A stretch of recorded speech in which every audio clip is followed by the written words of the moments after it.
Chapter 10. When his servant entered, he looked at him steadfastly, and wondered if he had thought of peering behind the screen. The man was quite impassive, and waited for his orders. Dorian lit a cigarette, and walked over to the glass, and glanced into it. He could see the reflection of Victor's face perfectly. It was like a placid mask of servility. There was nothing to be afraid of there, yet he thought it best to be on his guard. Speaking very slowly, he told him to tell the housekeeper that he wanted to see her, and then to go to the frame-maker and ask him to send 2 of his men round at once. It seemed to him that as the man left the room his eyes wandered in the direction of the screen, or was that merely his own fancy? After a few moments, in her black silk dress, with old-fashioned thread mittens on her wrinkled hands, Mrs. Leaf bustled into the library. He asked her for the key of the schoolroom. "The old schoolroom, Mr. Dorian?" she exclaimed. "Why, it's full of dust. I must get it arranged and put straight before you go into it. It's not fit for you to see, sir. It's not, indeed." "I don't want it put straight, Leaf. I only want the key." "Well, sir, you'll be covered with cobwebs if you go into it. Why, it hasn't been opened for nearly 5 years. Not since his lordship died." He winced at the mention of his grandfather. He had hateful memories of him. "That does not matter," he answered. "I simply want to see the place. That is all. Give me the key." "And here is the key, sir," said the old lady, going over the contents of her bunch with tremulously uncertain hands. "Here's the key. I'll have it off the bunch in a moment. But you don't think of living up there, sir? And you so comfortable here?" "No, no," he cried petulantly. "Thank you, Leaf. That will do." She lingered for a few moments, and was garrulous over some detail of the household. He sighed, and told her to manage things as she thought best. She left the room, wreathed in smiles. As the door closed, Dorian put the key in his pocket, and looked round the room. His eye fell on a large purple satin coverlet, heavily embroidered with gold, a splendid piece of late 17th century Venetian work that his grandfather had found in a convent near Bologna. Yes, that would serve to wrap the dreadful thing in. It had perhaps served often as a pall for the dead. Now it was to hide something that had a corruption of its own, worse than the corruption of death itself, something that would breed horrors, and yet would never die. What the worm was to the corpse, his sins would be to the painted image on the canvas. They would mar its beauty, and eat away its grace. They would defile it, and make it shameful. And yet the thing would still live on. It would be always alive. He shuddered, and for a moment he regretted that he had not told Basil the true reason why he had wished to hide the picture away.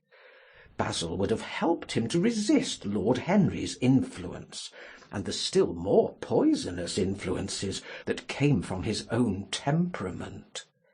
The love that he bore him, for it was really love, had nothing in it that was not noble and intellectual.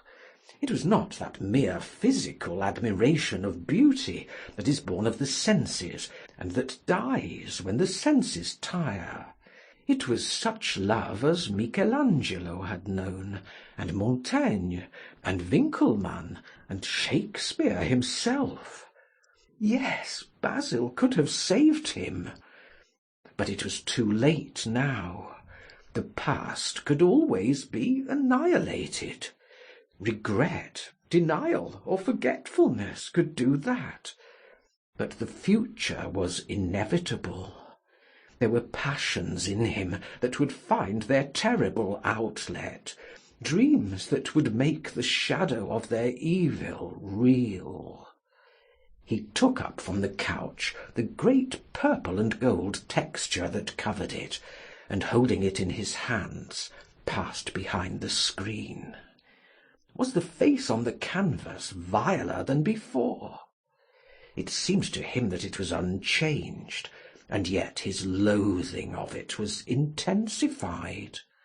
Gold hair, blue eyes, and rose-red lips, they were all there.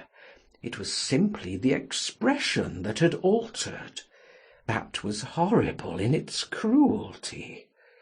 Compared to what he saw in it of censure or rebuke, how shallow Basil's reproaches about Sibyl Vane had been! How shallow, and of what little account! His own soul was looking out at him from the canvas, and calling him to judgment. A look of pain came across him, and he flung the rich pall over the picture. As he did so, a knock came to the door. He passed out as his servant entered. "The persons are here, monsieur." He felt that the man must be got rid of at once. He must not be allowed to know where the picture was being taken to. There was something sly about him, and he had thoughtful, treacherous eyes. Sitting down at the writing-table, he scribbled a note to Lord Henry, asking him to send him round something to read, and reminding him that they were to meet at 8:15 that evening. "Wait for an answer," he said, handing it to him. "and show the men in here." In 2 or 3 minutes there was another knock, and Mr. Hubbard himself, the celebrated frame-maker of South Audley Street, came in with a somewhat rough-looking young assistant. Mr. Hubbard was a florid, red-whiskered little man, whose admiration for art was considerably tempered by the inveterate impecuniosity of most of the artists who dealt with him. As a rule, he never left his shop. He waited for people to come to him. But he always made an exception in favour of Dorian Gray. There was something about Dorian that charmed everybody. It was a pleasure even to see him. "What can I do for you, Mr. Gray?" he said, rubbing his fat, freckled hands. "I thought I would do myself the honour of coming round in person. I have just got a beauty of a frame, sir, picked it up at a sale, old Florentine. Come from Fonthill, I believe. Admirably suited for a religious subject, Mr. Gray." "I'm so sorry that you have given yourself the trouble of coming round, Mr. Hubbard. I shall certainly drop in and look at the frame, though I don't go in much at present for religious art, but to-day I only want a picture carried to the top of the house for me. It is rather heavy, so I thought I would ask you to lend me a couple of your men." "No trouble at all, Mr. Gray. I'm delighted to be of any service to you. Which is the work of art, sir?" "This," replied Dorian, moving the screen back. "Can you move it, covering and all, just as it is? I don't want it to get scratched going upstairs." "There will be no difficulty, sir," said the genial frame-maker, beginning, with the aid of his assistant, to unhook the picture from the long brass chains by which it was suspended. "And now, where shall we carry it to, Mr. Gray?" "I will show you the way, Mr. Hubbard, if you will kindly follow me. Or perhaps you had better go in front. I am afraid it is right at the top of the house. We will go up by the front staircase, as it is wider." He held the door open for them, and they passed out into the hall and began the ascent. The elaborate character of the frame had made the picture extremely bulky, and now and then, in spite of the obsequious protests of Mr. Hubbard, who had the true tradesman's spirited dislike of seeing a gentleman doing anything useful, Dorian put his hand to it so as to help them. "Something of a load to carry, sir," gasped the little man when they reached the top landing, and he wiped his shiny forehead. "I'm afraid it is rather heavy." murmured Dorian, as he unlocked the door that opened into the room that was to keep for him the curious secret of his life, and hide his soul from the eyes of men.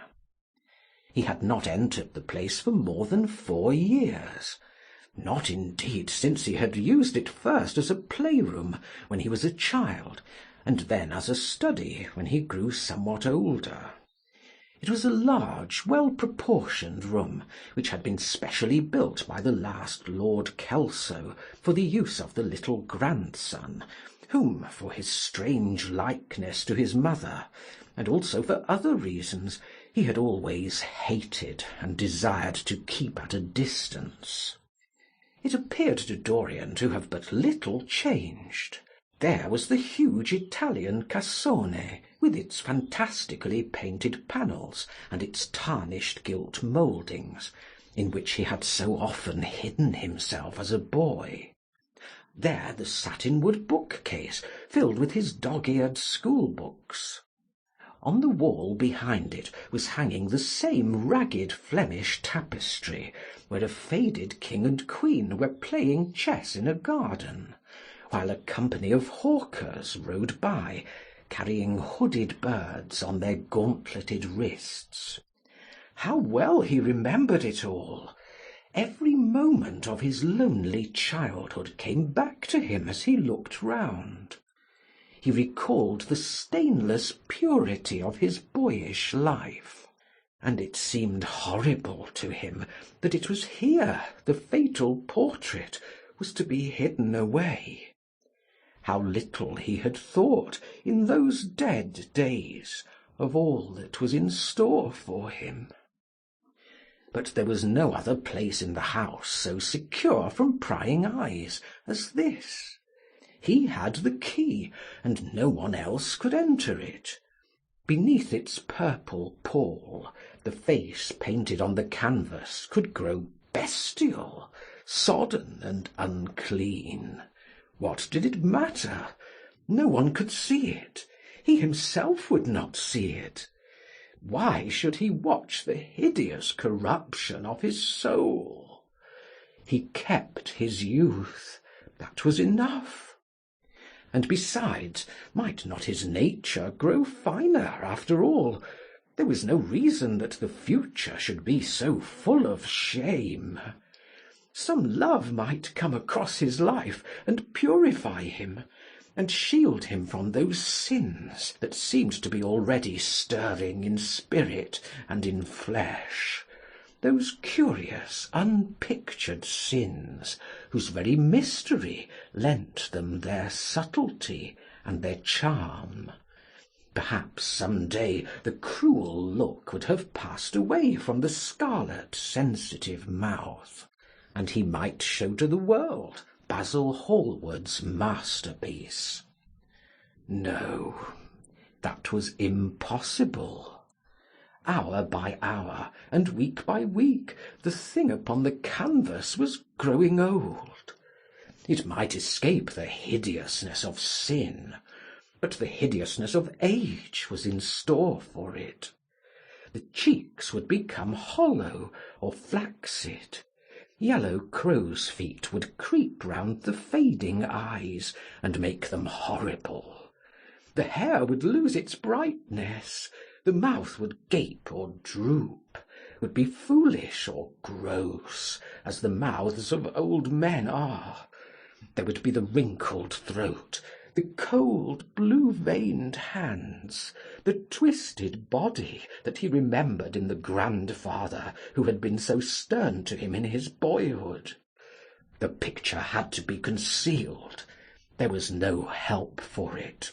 "Bring it in, Mr. Hubbard, please," he said wearily, turning round. "I'm sorry I kept you so long. I was thinking of something else." "Always glad to have a rest, Mr. Gray," answered the frame-maker, who was still gasping for breath. "Where shall we put it, sir?" "Oh, anywhere. Here, this will do. I don't want to have it hung up. Just lean it against the wall. Thanks." "Might one look at the work of art, sir?" Dorian started. "It would not interest you, Mr. Hubbard," he said, keeping his eye on the man. He felt ready to leap upon him and fling him to the ground if he dared to lift the gorgeous hanging that concealed the secret of his life. "I shan't trouble you any more now. I am much obliged for your kindness in coming round."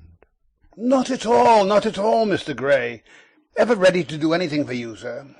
And Mr. Hubbard tramped downstairs, followed by the assistant, who glanced back at Dorian with a look of shy wonder in his rough, uncomely face. He had never seen anyone so marvellous.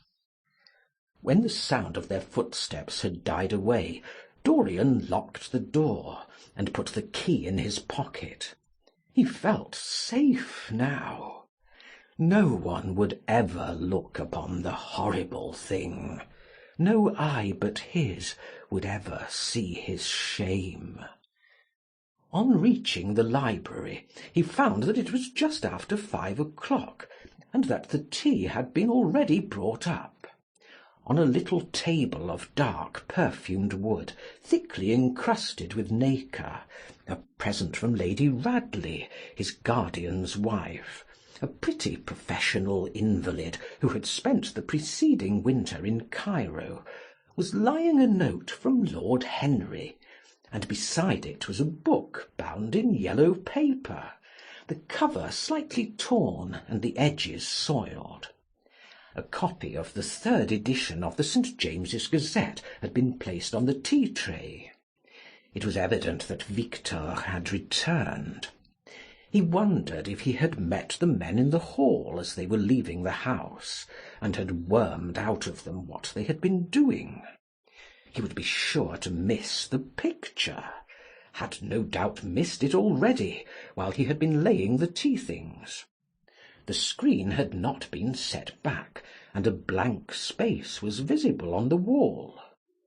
Perhaps some night he might find him creeping upstairs and trying to force the door of the room. It was a horrible thing to have a spy in one's house.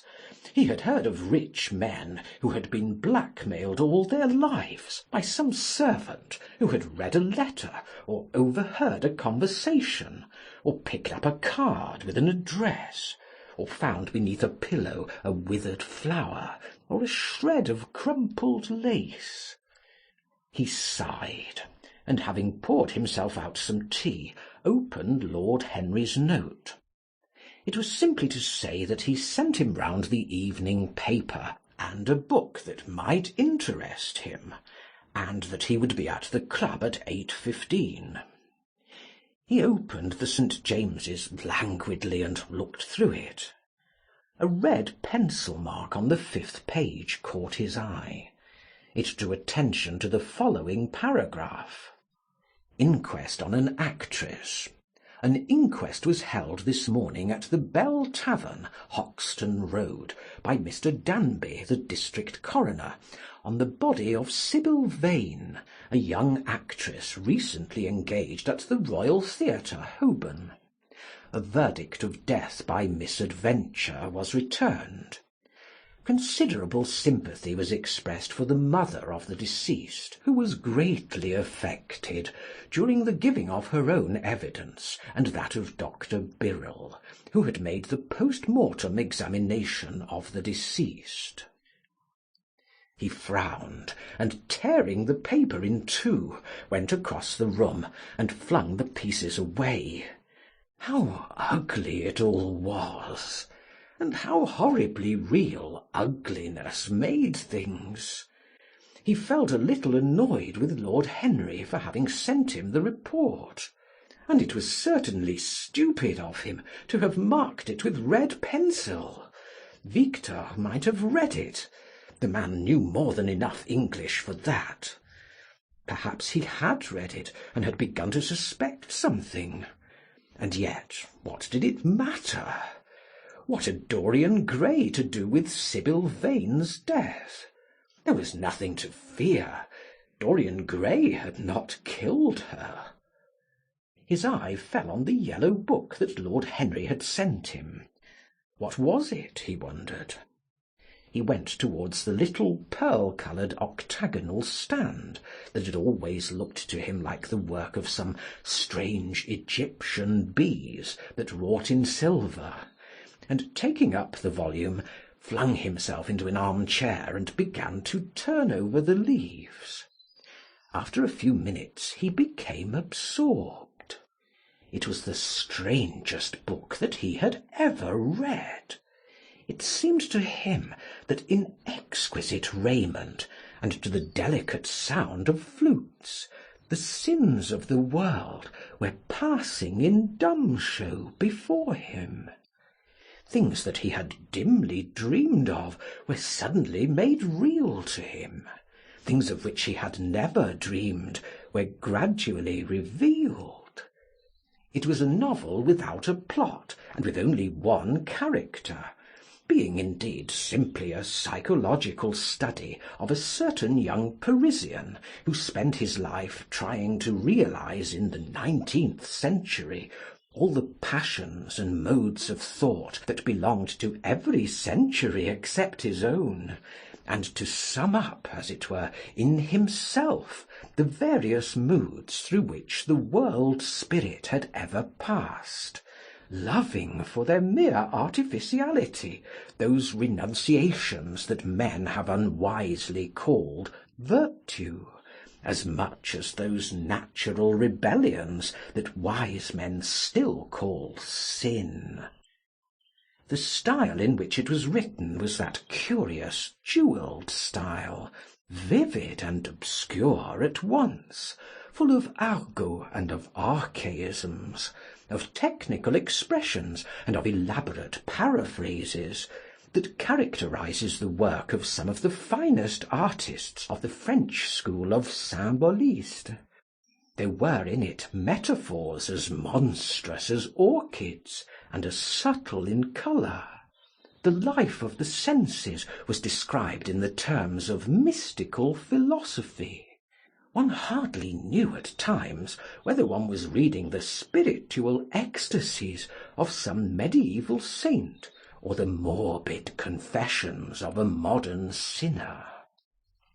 It was a poisonous book. The heavy odour of incense seemed to cling about its pages and to trouble the brain. The mere cadence of the sentences, the subtle monotony of their music, so full as it was of complex refrains and movements elaborately repeated, produced in the mind of the lad, as he passed from chapter to chapter, a form of reverie, a malady of dreaming, that made him unconscious of the falling day and creeping shadows. Cloudless, and pierced by one solitary star, a copper-green sky gleamed through the windows. He read on by its one light, till he could read no more. Then, after his valet had reminded him several times of the lateness of the hour, he got up, and going into the next room, placed the book on the little Florentine table that always stood at his bedside, and began to dress for dinner. It was almost 9 o'clock before he reached the club, where he found Lord Henry sitting alone in the morning-room, looking very much bored. "I am so sorry, Harry," he cried. "but really it is entirely your fault. That book you sent me so fascinated me that I forgot how the time was going." "Yes, I thought you would like it," replied his host, rising from his chair. "I didn't say I liked it, Harry. I said it fascinated me. There is a great difference." "Ah, you've discovered that," murmured Lord Henry, and they passed into the dining-room.